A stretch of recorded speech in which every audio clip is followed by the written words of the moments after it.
भगवानों के वाहन पशु ही क्यों होते हैं? कभी आपने ये जानने की कोशिश की? किसी भी मंदिर में जाइए, किसी भी भगवान को देख लीजिए, उनके साथ एक चीज सामान्य रूप से जुड़ी हुई है। वो है उनके वाहन।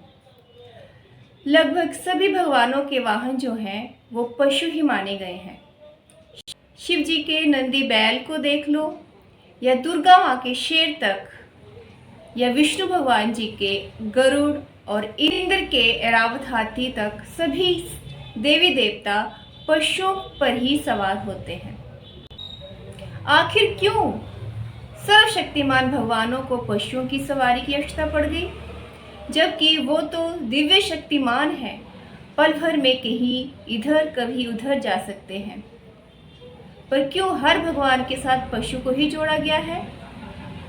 भगवानों के साथ जानवरों को जोड़ने के लिए कई कारण माने गए हैं, जिसमें आध्यात्मिक, वैज्ञानिक, व्यवहारिक कई कारणों से भारतीय ऋषि मुनियों ने भगवानों के वाहनों के रूप में पशु पक्षियों को जोड़ा है।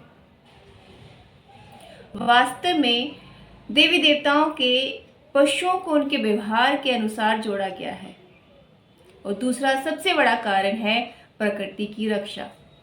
अगर पशुओं को भगवान के साथ नहीं जोड़ा जाता तो शायद पशुओं के प्रति हिंसा का व्यवहार ज़्यादा बढ़ जाता।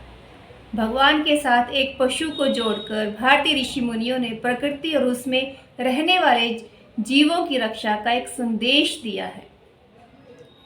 हर पशु किसी न किसी भगवान का प्रतिनिधित्व करता है, उनका वाहन है, इसलिए इनकी हिंसा नहीं करनी चाहिए। क्या आपको लगता है गणेश जी ने चूहों को यूं ही चुन लिया, या शिव जी ने नंदी बैल को यूं ही चुन लिया? भगवानों ने अपनी सवारी बहुत ही विशेष रूप से चुनी है। यहाँ तक कि उनके वाहन उनके चारित्रिक विशेषताओं के बारे में बताते हैं। भगवान गणेश और मूषक। गणेश जी का वाहन है मूषक। मूषक शब्द जो मूलतः मूछ शब्द से बना है, जिसका अर्थ है लूटना या चुराना। मनुष्य का दिमाग भी मूषक या चुराने वाला ही माना जाता है। गणेश जी चूहे पर बैठकर इस बात का संकेत देते हैं कि उन्होंने स्वार्थ पर विजय प्राप्त कर ली है और जन कल्याण के भाव को अपने भीतर जागृत किया है। अब शिव जी और नंदी, इनके बैल को ही ले ले।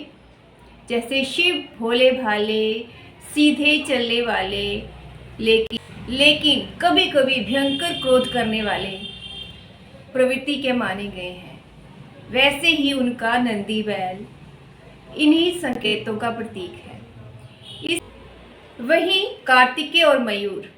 कार्तिकेय का वाहन मयूर यानी कि मोर है।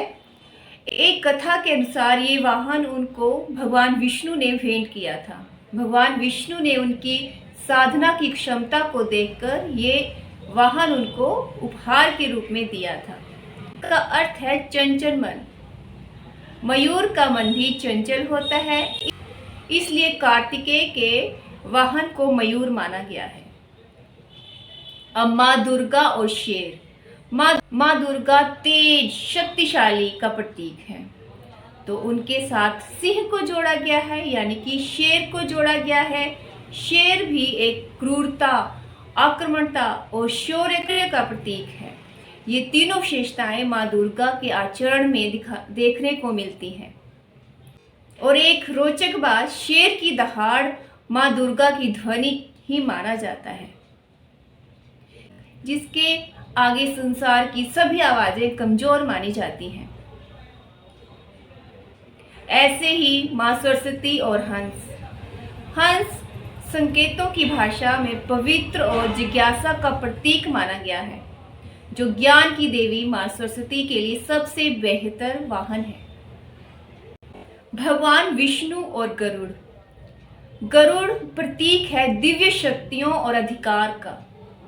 भगवत गीता में कहा गया है, भगवान विष्णु में ही सारा संसार विद्यमान है, सारा संसार उनमें समाया है।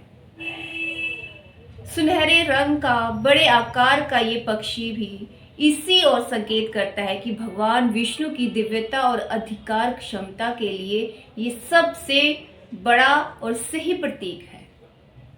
माँ लक्ष्मी और उल्लू। माँ लक्ष्मी के वाहन को सबसे अजीब चिन्ह माना गया है। कहा जाता है उल्लू ठीक से देख नहीं पाता, लेकिन सिर्फ दिन के समय ऐसा होता है। रात को उल्लू जागता है। उल्लू शुभता और धन संपत्ति का प्रतीक है। ऐसे ही बाकी देवताओं के साथ भी पशुओं को उनके व्यवहार और स्वभाव के आधार पर जोड़ा गया है। अगर आपको मेरी वीडियो अच्छी लगी और मेरी जानकारी आप तक पहुंचती है तो प्लीज़ कमेंट में मुझे ज़रूर बताएं कि आपको ये मेरी कहानी कैसी लगी। मैं आगे भी आपकी आध्यात्मिक कहानियों के बारे में बताती रहूँगी। तब तक धन्यवाद।